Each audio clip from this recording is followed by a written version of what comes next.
আওয়ামী লীগ নেতা কর্মীদের স্বতন্ত্র নির্বাচন করার সুযোগ থাকবে কি? কেন থাকবে না? ওরা শুধু আওয়ামী লীগের প্রার্থী হবে না তখন। এখন যদি আপনি থেকে তোমাদের জানিয়েছে এটা সময়ই বলে দেবে, এখন সময় না, যে কোনো সময় হতে পারে। আওয়ামী লীগের যে কেউ নির্বাচন করতে পারে। আওয়ামী লীগের লোক হয়তো ভোট দিতে পারেন, ইলেকশন করতে পারবেন না, কেন হয়তো আওয়ামী লীগের পরিচয়টা নিয়ে আসতে পারবেন না। আচ্ছা আচ্ছা, স্বতন্ত্র করবেন, নৌকা মার্কে থাকবেন না, অন্য কোনো মার্কে থাকবেন, করতে পারেন। কিন্তু এখানে প্রবলেম আছে একটা। প্রবলেম হলো কি, আমাদের দেশে মব খুব পাওয়ারফুল। যদি মব হয়ে যায়, যদি তাকে বলা হয় ফ্যাসিবাদী দোষর, সে কোনো নির্বাচন করবে, মার্ক ফিকশন হয়ে গেল, তখন তো আর নির্বাচনের সে পরিবেশটা থাকলো না। কারণ আমাদের এই সরকার এর মধ্যে প্রমাণ করছে তারা অনেক কিছুই পারে, কিন্তু মব করতে পারে না।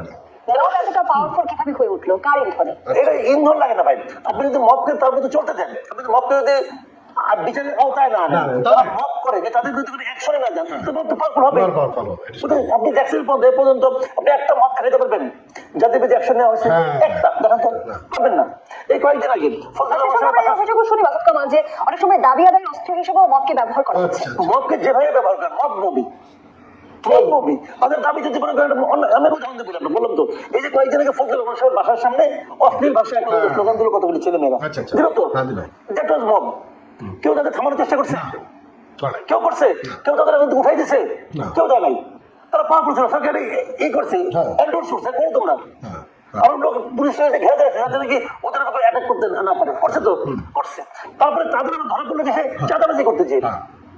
তার মানে তারা আসলে বাইরে থাকার লোক না, তারা ভেতরে থাকার লোক, যেখানে নিয়ে গেছে। তো ওই দিন নিত ভেতরে, ওই দিন ভেতরে যে নিত, তাহলে তারা চাঁদাবাজিটাও করতে পারতো না এবং মবটাও থাকতো। এবং এরপরে কিন্তু আমরা রাজশাহীর আরেকটা ভয়ঙ্কর ঘটনাও দেখলাম যে কবর থেকে লাশ তুলে পুড়িয়ে দেওয়া হলো, সেটাও তো নিশ্চয়ই মবেরই। অবশ্যই মব, অবশ্যই মব। দেখেন ওই ঘটনার প্রেক্ষিতে কয়েকজন লোকের মধ্যে মামলা আছে, কয়েকজনকে অ্যারেস্ট করছে, করছে না?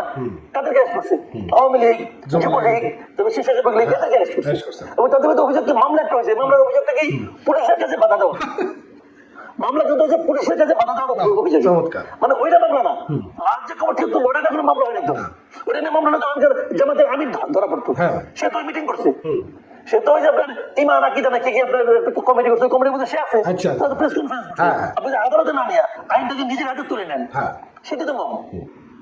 এটা যদি করতে দেন তাহলে তো দেশের আইন কানুন লাগে না, দেশে তো আইন আদালত লাগে না। আপনার মনে হয় না সব পিটিয়ে মেরে ফেলেন, আপনার মনে হয় না বিচার করে ফেলেন, তাহলে তো তাহলে আর আইন আদালত কি করবেন, হাইকোর্ট দিয়ে কি করবেন? কোনো কিছু তো দরকার নেই। বাট সভ্য সমাজে এটা চলতে পারে না। আমাদের এখানে এই সরকার এটা অবাধে চলতে দিচ্ছে। এ পর্যন্ত কোন একটা মবের বিচার হয়েছে কিনা আপনারা দেখান না। দেখেন তো বিভিন্ন সময় কিন্তু আমরা শুনেছি মাসুদ কামাল যে বলা হয়ে থাকে যে বিপ্লবোত্তর নৈরাজ্যের পরিণতির ফলে আসলে মবের উত্থান ঘটেছে। এভাবে সরলীকরণ করার সুযোগ আছে কিনা? নাই, নাই। প্রথম দিকে সরকার গঠনের আগে 5 তারিখ থেকে 7 তারিখ পর্যন্ত, 8 তারিখ পর্যন্ত, এই সময় দেশে কোনো সরকার ছিল না। তখন হলো ঠিক আছে, গণভবনে যেটা হয়েছে এটাও মব, কিন্তু ওই মবটা আবার সমস্যা না, কারণ সরকার পতনের জন্য হয়েছে। কিন্তু যখন সরকার গঠন হয়ে গেছে তখন আপনাকে সরকারের যে নিয়ম কানুন সেগুলো মানতে হবে।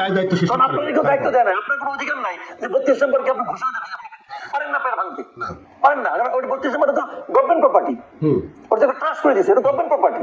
তো গভর্নমেন্ট কেন ভাঙতে দিল? গভর্নমেন্ট কেন থামাতে গেছিল? কেউ থামাতে গেছিল? কেউ থামাতে যায় নাই।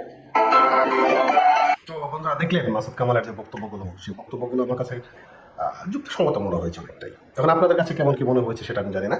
তো আমার কাছে মনে হয় যে আসলে এই সরকার মবকে কোনো মতেই নিয়ন্ত্রণ করতে পারছে না। আর এই নিয়ন্ত্রণ না করার কারণে আগামী দিনে এই মবের ফ্যাসাদে কিন্তু সরকারকে পড়তে হবে। ভালো লাগে।